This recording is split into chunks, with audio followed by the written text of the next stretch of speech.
welcome back again to Showpig Central, episode 2 or 1, depending on how you're counting and who's counting. But happy to be back and get this next one out to you and off the ground. Carrie and I talked about a lot of what to do in these first few because where to start. And like I said, this isn't going to be just chronological, like start to finish on a pig project.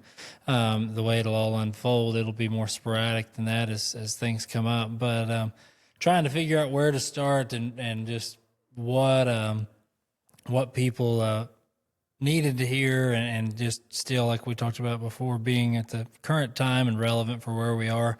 If you live in the Midwest, this won't be as current to you as if you live in the Southwest. But in Texas right now, we are right in the middle, or right towards the end of selling season, and coming up on validation entries and those type of deals. So we decided in this episode to talk about that a little bit, talk about some of the basics and just the simplicities of validation and entering shows, and some of the do's and don'ts and common mistakes that we see. So that was kind of where we decided to start today. It'll be remedial for some. It'll be good information for others, but it's always a good reminder anyway. So, yeah, it like he said, it's just that time of year in Texas, and when we go check on pig projects, one of our pet peeves is when we see one that hasn't been tagged right. And Josh can get into that a little bit. He's going to talk about the placement of the tag a little bit here. We're going to talk about where to tag and where not to tag. How to care for that tag for the week to 10 days after getting the pig tagged. What to do if you have to cut a tag out. There is a process behind that. I talked to Tammy Glasscock. She is the swine validation chairman. Is that what I said? she's in charge. She's in charge of swine validation in Texas. And so I wanted to cover all of our bases and make sure that we were giving you guys the most relevant information. And I did learn some stuff. For sure. So we'll talk about that. Validation from, that standpoint. I know there's a lot of paperwork. Man, that day is really stressful for me, trying to make sure that we get all that filled out right. Stressful, definitely. It is stressful. Yeah. Anyway. It matters. It's one of those things. Entries are obviously important. I've over the years, and some of you will know the references, but they're not very forgiving in some places, especially in Texas, if you don't get your entries filled out right. We were talking about validation, but validation's the same way. Validation's the same way. Well, no, that's a good distinction to talk about, though, because we have some first-year families that had bought their validation tags, and they thought that automatically entered them into the show. And so we had a dad call us last week scrambling because his entries had to be turned in, and he said, well, I got tags, so I thought I was good. So, this conversation might be a little late on the entering the shows part, because I'm sure a lot of you guys have already entered most of the shows. I hope you entered most of them. That's the main thing that we're going to cover. There is the validation where you have to validate to be eligible to show at a Texas major. And then there's actually entering the show. So just to kind of distinguish those two things. Both very important. Yes. Yeah. Necessities. And stressful for Carrie. So, as we kind of talk about it, the biggest, the simplest part of it, and a lot of you are going to say, well, we don't tag our pigs, our ag teacher does, our county agent does. You may be that county agent or ag teacher, or you may be the first time young ag teacher thinking, what am I supposed to do with this? They signed me up for that. So we're going to try to just go generally. One of the simplest things is where to put the tag. And it sounds so simplistic and like, well, where are you going to do it? For one, in Texas, if that's where you are, Tammy will be appreciative that I make this statement. It goes in their left ear. So that matters. I've been in situations where we tagged all the bears in their right ear. I showed up to the show and they made us cut them out and put them in their left ear. That's many years back, but it goes in their left ear. If it's most federal ID tags in that, it's not specific. But if you're in Texas, validating your pigs, it's going to be in the left ear. The most common mistake is people want to put it, and Carrie's got daylight here with us. I hope Justin's watching. He'll be appreciative that he gets to see that cut out of daylight. But we've got this cut out, and we'll try to hand it over. Cam, if you want to hit the zoom over to this side. But What most people, if you see the instances, they'll tag them out at the top of their ear, the very tip, or the top half of their ear. And half the time that's fine and it's really okay. Well, it's not okay. I was going to say, it's no, never it's not. okay, but No. sometimes it's not detrimental. Let's say it like that. But sometimes it'll make their ear, especially if they're smaller, and you tag it there and it flips on over and it just gives a bad set.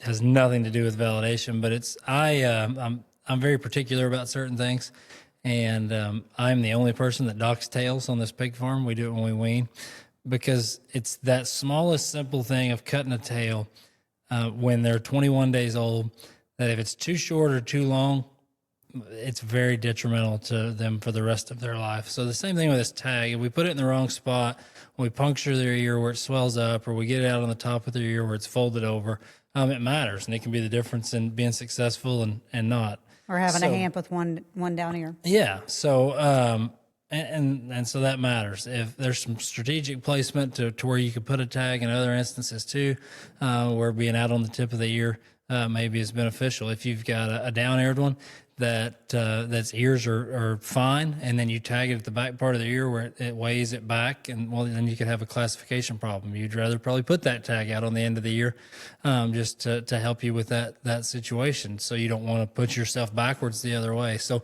there's strategic ways to place their tags, but as a general rule, more times than not, you just want to put it in the center of the ear, lower part of the center of the ear, but you want to put it in the center of the ear. Yeah, right where Carrie pointed on this cardboard daylight pig. So, and to watch the set veins. that down. Huh? Right. No. Yeah. Yeah. So you want to put it in the center of the ear. Normally, with any pig, you can see where their veins run. Obviously, try to avoid that. And we're not talking about veins like vascular veins, just cartilage veins. Right. Yeah. Yeah. Yeah. The thicker. Yeah.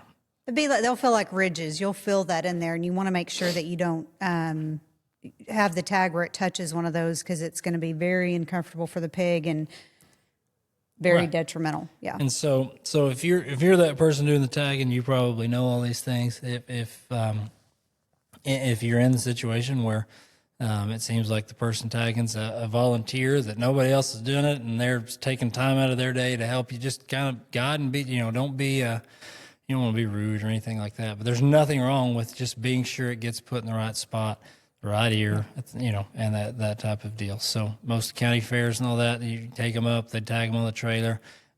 Just ask those guys to be mindful of that and where you want the tag, and everything will be great. You won't have any issues. So, or hopefully you won't have any issues. So, over the past few years, couple of years, we have ran into issues with tags that crimp down a little too tight, and cause problems with their ear. And so Carrie's going to kind of touch base a little bit on how to manage tags to where you can minimize the issues after. Yeah. Because again, we're in a beauty pageant, and if their ears are holding over or swelled up or crinkled, that always, it just takes away from where we want to be. So after we get them tagged, there's some things I think that we can do a few steps down the way that'll help us as well to not have any issues. So Yeah, so just as far as tag care, right after those tags get put in the bear's ear, you want to turn them daily.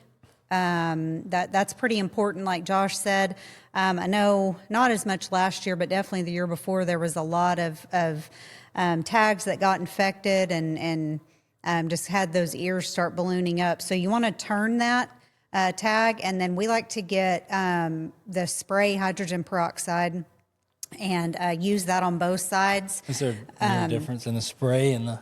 If you're the one that does it, spraying it is much easier than using the other kind of bottle, yes. But he's not the one that takes care of our Well, it's just ear regular tags. hydrogen peroxide. So Sorry, you I could- couldn't resist. You could use that. You could use Vet Zone wound spray, something like that, to just keep that ear tag, that new hole, really clean. If you're a girl and you've ever had your ears pierced, you know that for about the first week to 2 weeks, you need to take really good care of keeping that new hole clean. So turning them every day, and then cleaning them with something like hydrogen peroxide, Betzone wound spray, Vetericin spray, something like that. If you see swelling and it gets to the point to where it's a welfare issue for the pig, it's just entirely, too infected. I did talk to Tammy about how to handle that. So our state validation tags are 840 tags now. And you're not supposed to technically cut those out unless it's a welfare issue. So if that tag does have to be cut out because it's too infected, you need to let your ag teacher or your county agent know, whoever the validation chairman is in your county. And there's a form on the state validation website that you need to fill out, because you will get a new tag for that pig. And so basically this is kind of goes back to traceability, where if you cut a tag out, you need to let them know that he now has a new number assigned. You don't have to wait till you get to the show to get a new tag.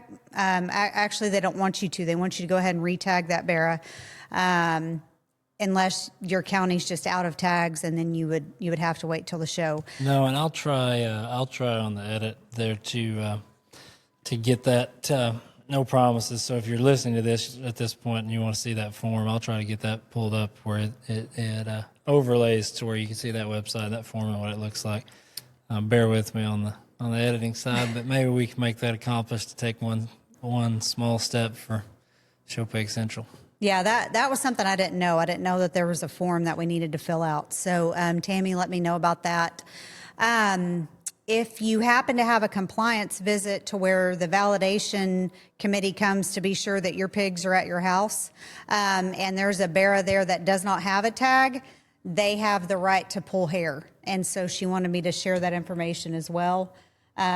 Technically, all the Barras are supposed to have tags in their ears, throughout the feeding period. No, but things happen. Like if it's, and that's why we're talking about this, because if you need to cut them out, cut them out. It's better to do that if that's what's best for the pig and best for the situation. It's part of it.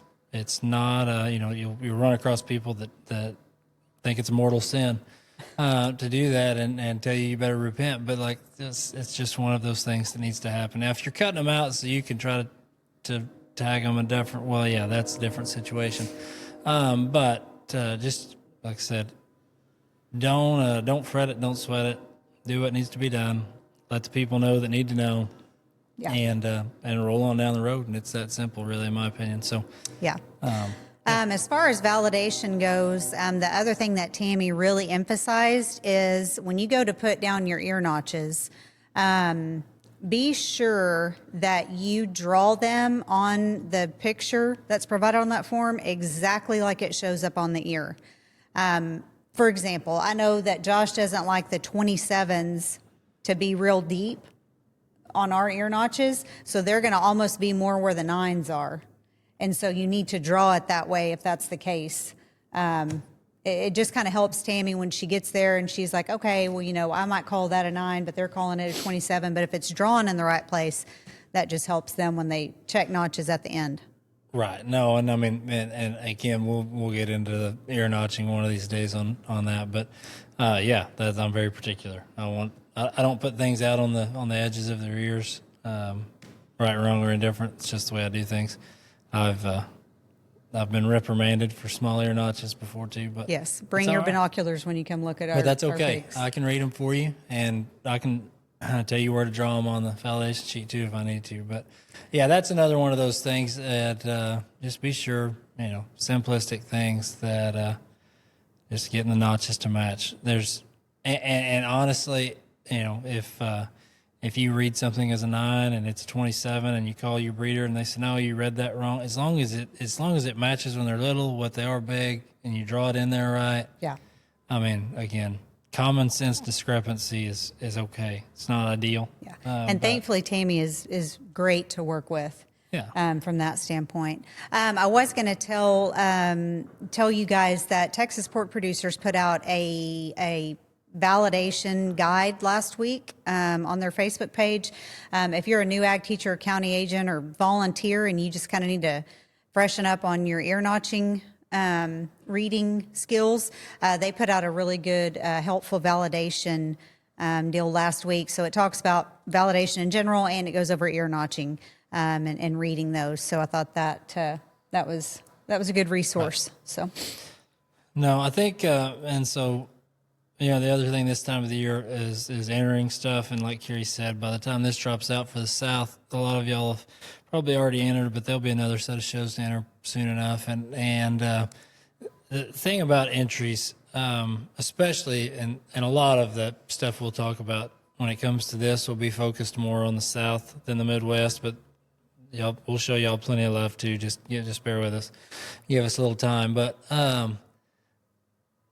I always recommend to people to enter, if you can, enter multiple shows. So if you're planning on showing at San Antonio, enter Fort Worth and San Angelo and even Houston and Austin. But in today's time, pigs, they're still livestock. They don't do exactly what we want them to do sometimes. So to have those options, like I said, if you can, just makes sense. We've come into situations in the past where we bought a pig, we wanted to show him at Houston, and 9 times out of 10, that's probably where it's going to work out, and it'll happen and be fine. But where he didn't grow like he should have, and we needed 2 more weeks or another week, and we could show him at Austin, but we didn't have an entry. Late entries are expensive. Some places don't offer those.